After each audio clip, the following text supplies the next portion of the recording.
Hello everyone, एक बार फिर से स्वागत है आप सभी का हमारे यूट्यूब चैनल में। दोस्तों, आज की इस वीडियो में हम बिहार बोर्ड क्लास 8 का सामाजिक राजनीतिक जीवन बुक जो है उसके क्वेश्चन आंसर देखेंगे और इस वीडियो में चैप्टर नंबर 5 के क्वेश्चन आंसर को देखेंगे।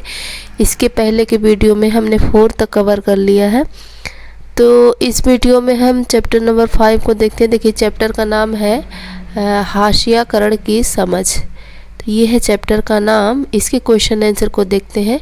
तो ये पेज नंबर 74 पर क्वेश्चन दिया है, हाशियाकरण शब्द से आप क्या समझते हैं? अपने शब्दों में 2-3 वाक्य लिखिए। तो देखिए, इसका आंसर होगा हाशियाकरण शब्द से आशा है कि वह समुदाय जो समाज की मुख्य धारा से अलग कर किनारे या हाशिए पर धकेल दिया गया हो। ऐसा समुदाय समाज के केंद्र में नहीं होता है तथा उसे इस तरह बेदखली का एहसास रहता है। मतलब एक ऐसा समुदाय, ऐसे लोग जिसको समाज से हम लोग अलग कर देते हैं, उसको क्या कहते हैं? हाशियाकरण कहते हैं। तो ये पहले का आंसर हो जाएगा। फिर सेकंड का आंसर देखिए क्या कह रहा है, आदिवासी लगातार हाशिए पर क्यों खिसकते जा रहे हैं? 2 कारण बताइए। तो यहाँ पे हेडिंग डालेंगे, इसके 2 निम्न कारण हैं। उद्योग खनन आदि के लिए आदिवासियों की ज़मीन को छीना जा रहा है। मतलब पहले नंबर पे ये हो जाएगा। फिर सेकंड नंबर पे देखिए ये हो जाएगा कि उद्योग खेती व इमारती लकड़ी हेतु विशाल वन भूमियों को साफ किया जा रहा है। तीसरे पे आ जाएगा। वैसे तो 2 ही पूछा है, लेकिन 3-4 पॉइंट है, इसमें से जो समझ में आए हम उसे कर सकते हैं। पूर्वोत्तर भारत में उनकी ज़मीनों पर लंबे समय से सैन्य बलों की भरमार रही और युद्धों का असर ज़मीनों पर पड़ता रहा। तो इस तरह से ये इसके जो है आंसर हो गए, ये आंसर क्वेश्चन सेकंड के। तो आइए देखते हैं क्वेश्चन नंबर 3 क्या कहता है।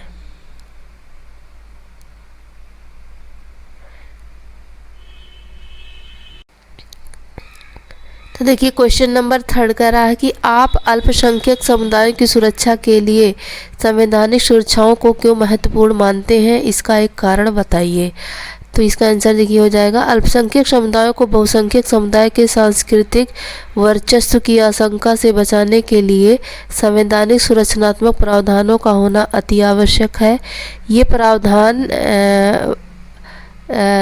5 उन्हें भेदभाव और नुकसान की आशंका से भी बचाते हैं। तो इस तरह से ये हमारा 3 का आंसर हो जाएगा, ये यहाँ से लेकर के यहाँ तक। तो ये 4th नंबर पे क्वेश्चन देखते हैं कि क्या कहता है। अल्पसंख्यक और हाशियाकरण वाले हिस्से को दोबारा पढ़िए। अल्पसंख्यक शब्द से आप क्या समझते हैं?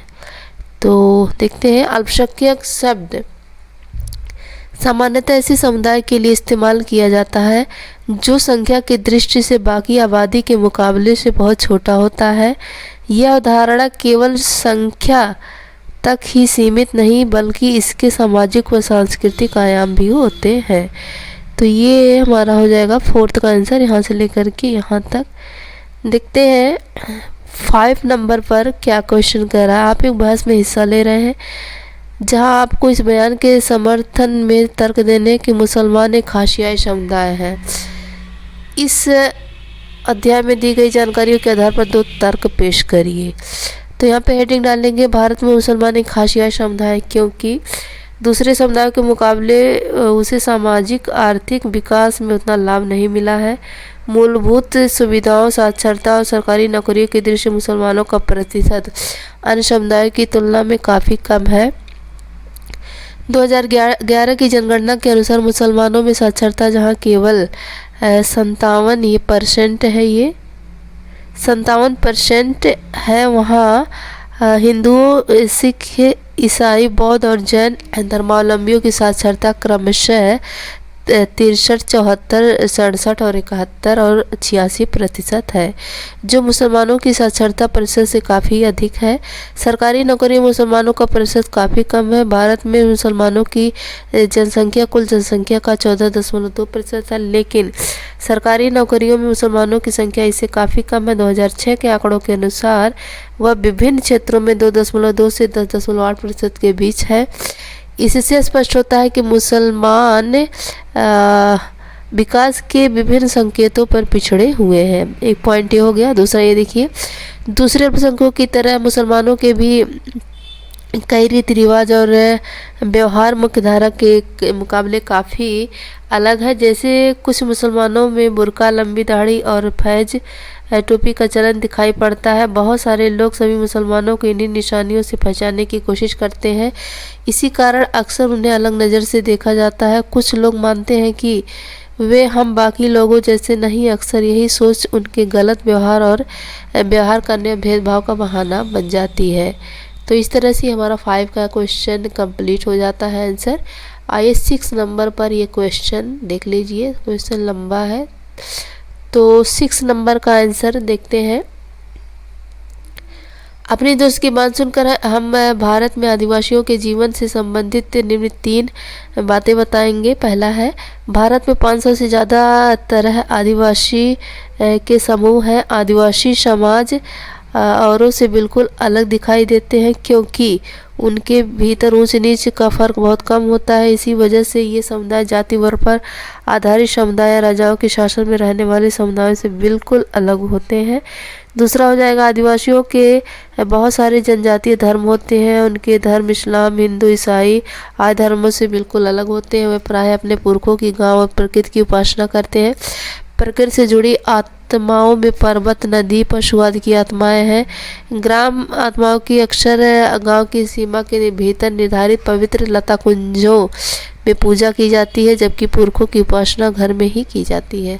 तीसरे नंबर पर हम देख सकते हैं, आदिवासियों की अपनी भाषाएं रही हैं। उनमें से ज़्यादातर संस्कृत से बिल्कुल अलग, संभवतः उतनी ही पुरानी है। तो ये हमारा 6 का क्वेश्चन कंप्लीट हो जाता है आंसर।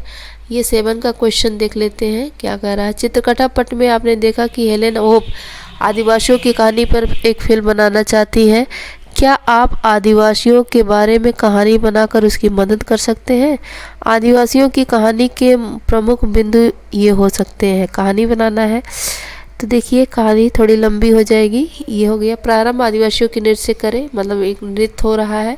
आदिवासियों के परंपरागत जीवन को दर्शाने, उनके जंगलों में रहना, जंगलों पर उनके अधिकार, जंगलों पर उनकी जानकारी, उनका समानतापरक जीवन और तथा उनका अपना पृथक धर्म तथा उस धर्म का प्रकृति से संबंध, इसमें उनके स्वतंत्र जीवन, उनका शिकार, जंगलों की चीज़ों जिनकर आजीविका चलाने से लेकर स्थानांतरित कृषि के रूप को दर्शाएं और इस अवस्था से उनके निश्चल, स्वतंत्र तथा रंग बिरंगे जीवन को दर्शाएं।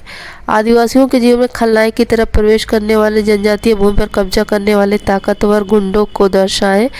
खनन और खनन परियोजनाओं के कारण उनके विस्थापित होने की स्थिति को दर्शाएं तथा जमीन के लिए सशस्त्र बलों और उनके बीच टकराव को दर्शाएं। इस तरह ये दिखाएं कि किस प्रकार 19वीं सदी के मध्य में के बाद से सरकारी कानूनों, सरकारी अधिकारियों तथा उद्योगपतियों व साहूकारों द्वारा उनकी ज़मीन उनसे छीन ली गई है। मतलब हम कहानी में ये सारी चीज़ें दिखाएंगे। वे भोजन और आजीविका के मुख्य स्रोतों से वंचित कर दिए गए हैं। इससे उनकी परंपराएं और रीति रिवाज भी खत्म होते जा रहे हैं। फिर लास्ट में हम दिखाएंगे, अंत में दर्शाएं कि आदिवासी जीवन के आर्थिक और सामाजिक आयाम परस्पर जुड़े हुए हैं। उनके संसाधनों के लिए होने वाला छीना झपटी और विस्थापन की प्रक्रिया कितनी दर्दनाक और हिंसक हो सकती है और किस प्रकार यह प्रक्रिया उन्हें 3 भागों में विभाजित कर देती है। कुछ आदिवासी बेघर व जमीन रहित होकर शहर में आ गए, आसपास के उद्योगों में श्रमिक का काम करके अपना जीवन बसर करने लगे और अपने रीति रिवाजों तथा परंपराओं से दूर हटते गए। कुछ आदिवासी उग्र होकर संघर्षरत रहे और अंततः वे उग्रवादी गुटों से जुड़कर संघर्ष वाले करते हुए हिंसक वारदातें करने गए। पूर्वोत्तर का आतंकवाद तथा झारखंड के नक्सलवाद को इन्हीं संदर्भ में दिखाएं। तो ये सारी देख लीजिए पढ़ने में। कुछ आदिवासी अभी भी अपने ज़मीनों पर काबिज है तथा अपने परंपरागत रीति रिवाजों काबिल है होगा धर्म को बनाए हुए, लेकिन शिक्षा तथा विकास के क्षेत्र में पिछड़ रहे और हाशिए पर आ गए हैं। कुछ आदिवासियों ने अन्य धर्मों जैसे ईसाई व हिंदू धर्म को अपना लिया है तथा अन्य धर्मों की तुलना में मुख्य धारा के अधिक नज़दीक आ गए हैं। तो इस तरह से हमारा 7 का आंसर कंप्लीट हो जाता है। आइए देखते हैं लास्ट क्वेश्चन 8। ये क्वेश्चन है, इसका उत्तर हम देखते हैं। हाँ, हम इस बात से सहमत हैं कि आर्थिक हाशियाकरण और सामाजिक हाशियाकरण परस्पर जुड़े हैं। उदाहरण के लिए मुस्लिम समुदाय अल्पसंख्यक धर्मावलंबी हैं, उन्हें दूसरे समुदायों के मुकाबले सामाजिक आर्थिक विकास के उतने लाभ नहीं मिलते हैं।